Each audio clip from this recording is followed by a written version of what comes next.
ദൈവത്തിൻ്റെ അതിപരിശുദ്ധമായ നാമം വാഴ്ത്തപ്പെടുമാറാകട്ടെ. അതോടൊപ്പം തന്നെ എൻ്റെ കുഞ്ഞുമക്കൾക്ക് എല്ലാവർക്കും ദൈവനാമത്തിലുള്ള സ്നേഹവന്ദനം അറിയിച്ചുകൊള്ളുന്നു. പ്രാർത്ഥനയിൽ മടുത്തു പോകാതിരിക്കുന്ന രണ്ട് വ്യക്തികളെക്കുറിച്ച് ബൈബിളിൽ പറയുന്നുണ്ട്. അവരാരാണെന്ന് മക്കൾക്കറിയോ? സഖരിയാവും സഖരിയാവിൻ്റെ ഭാര്യയായ എലിസബത്തും. മക്കളെ, നമുക്കെല്ലാവർക്കും കുഞ്ഞുങ്ങളെ വളരെയധികം ഇഷ്ടമാണല്ലേ. അവരുടെ ചിരി കാണാനും മോണ കാട്ടിയുള്ള ആ ചിരി കാണുമ്പോഴൊക്കെ നമുക്ക് അവരുടെ കളി, കൈകാലുകളിട്ടടിച്ചിട്ടുള്ള കളി, ഇതൊക്കെ കാണുമ്പോൾ നമുക്ക് വളരെയധികം സന്തോഷം തോന്നാറുണ്ടല്ലേ.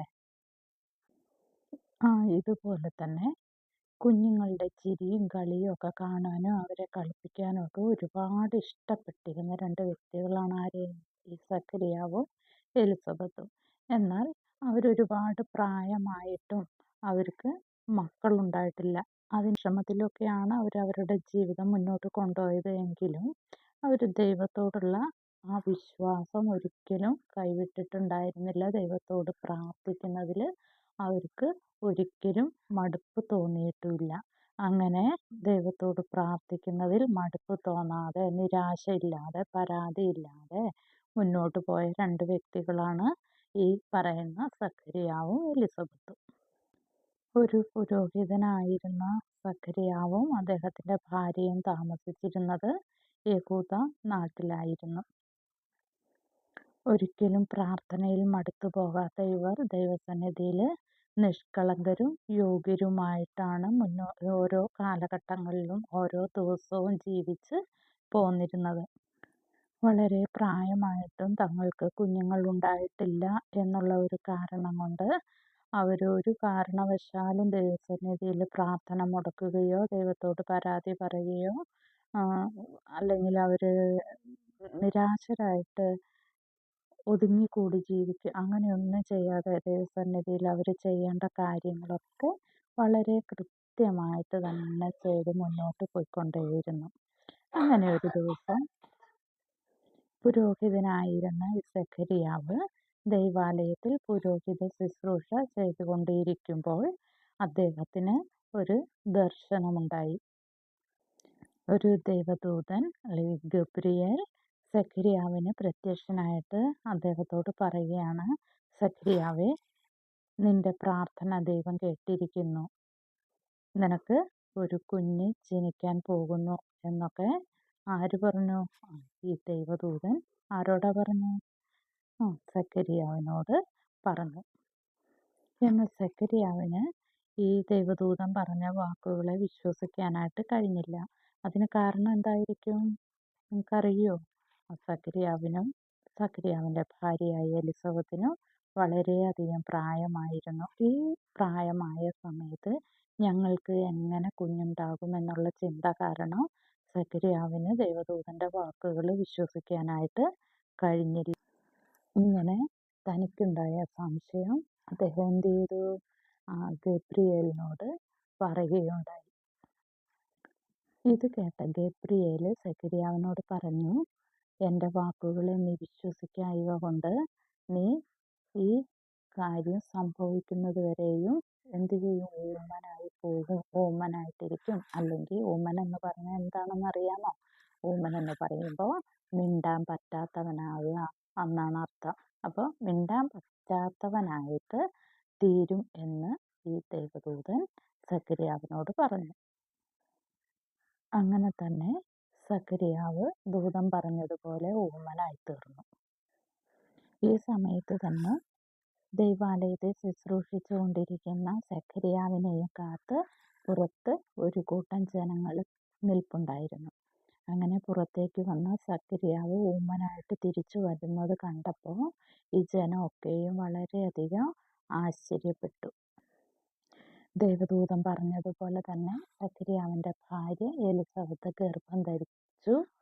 ഇതിലവർ വളരെയധികം സന്തോഷം ഉള്ളവരായി തീർന്നു. പ്രായമായ സമയത്തും തങ്ങൾക്ക് ഒരു കുഞ്ഞുണ്ടാകുന്നു എന്നതിൽ അവർക്ക് വളരെയധികം സന്തോഷം ഉണ്ടായി. പക്ഷേ അവർക്ക് ഈ സന്തോഷത്തിൻ്റെ ഇടയിലും വേറൊരു കാര്യം കൂടെ ഉണ്ടായി. എന്താണെന്നറിയാമത്? അവർക്ക് ചെറിയൊരു ലജ്ജ, നാണക്കേടൊക്കെ തോന്നി. അപ്പോൾ ഇവരെന്ത് ചെയ്തു? കുറച്ച് മാസങ്ങളൊക്കെ ഒളിവിൽ പാർത്തു. അങ്ങനെ കുഞ്ഞ് ജനിക്കേണ്ട കാലമായപ്പോൾ എലിസബത്ത് ഒരു മകനെ പ്രസവിക്കുകയുണ്ടായി. ഈ കുഞ്ഞിനെ കണ്ട് അയൽവക്കക്കാരും എലിസബത്തും സക്കറിയാവും ഒക്കെ വളരെയധികം സന്തോഷിച്ചു.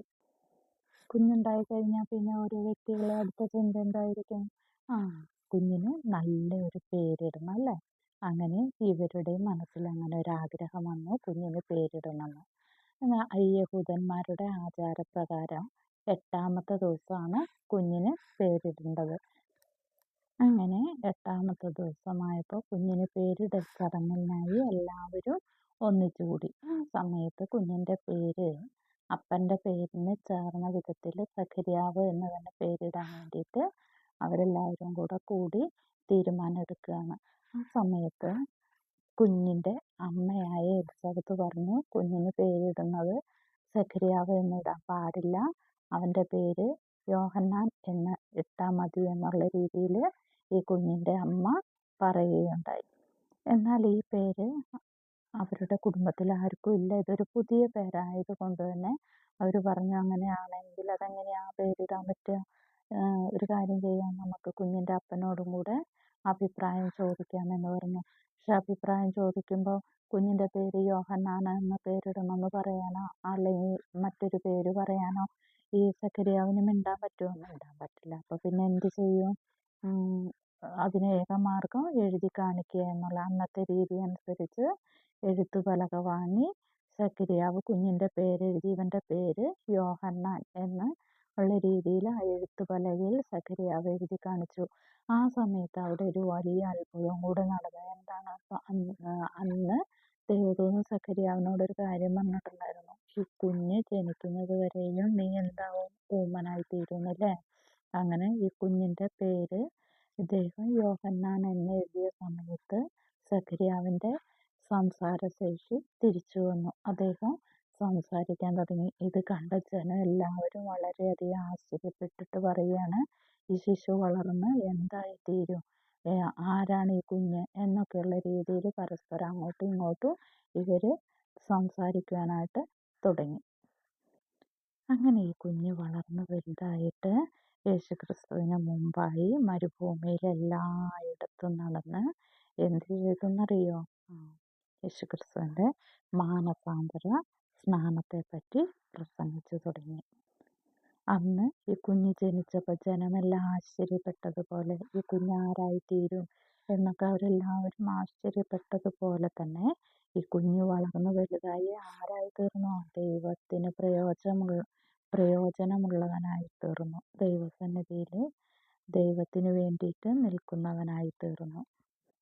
അങ്ങനെ ദൈവസന്നിധിയിൽ നിരാശപ്പെടാതെ, പരിഭവം പറയാതെ, കുറ്റപ്പെടുത്തലുകളൊന്നുമില്ലാതെ അവരുടെ കടമകൾ അവർ ദൈവസന്നിധിയിൽ നീതിയോടുകൂടി എല്ലാ കാലവും പ്രാർത്ഥിച്ച് വിശ്വസ്തയോടുകൂടി ജീവിച്ചു. അതിൻ്റെ ഫലം എന്താണ്?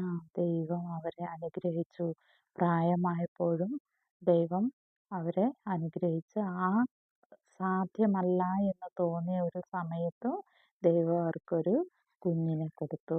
അപ്പോൾ ദൈവസന്നിധിയിൽ നമ്മൾ നീതിയോടുകൂടി നിൽക്കുകയാണെങ്കിൽ ദൈവത്തിൻ്റെ ഹിതമനുസരിച്ച് ദൈവസന്നിധിയിൽ പ്രാർത്ഥനയും വിശ്വസ്തയോടും കൂടിയൊക്കെയും ദൈവത്തിൻ്റെ ആഗ്രഹത്തിനനുസരിച്ച് നമ്മളെ തന്നെ നമ്മൾ ക്രമപ്പെടുത്തിയിട്ടുണ്ട് എങ്കിൽ ദൈവം നമ്മളെയും അനുഗ്രഹിക്കും.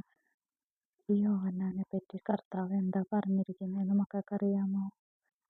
സ്ത്രീകളിൽ നിന്നും ജനിച്ചവരിൽ വെച്ച് യോഹന്നാനേക്കാൾ വലിയവനായിട്ട് ആരുമില്ല എന്നാണ്.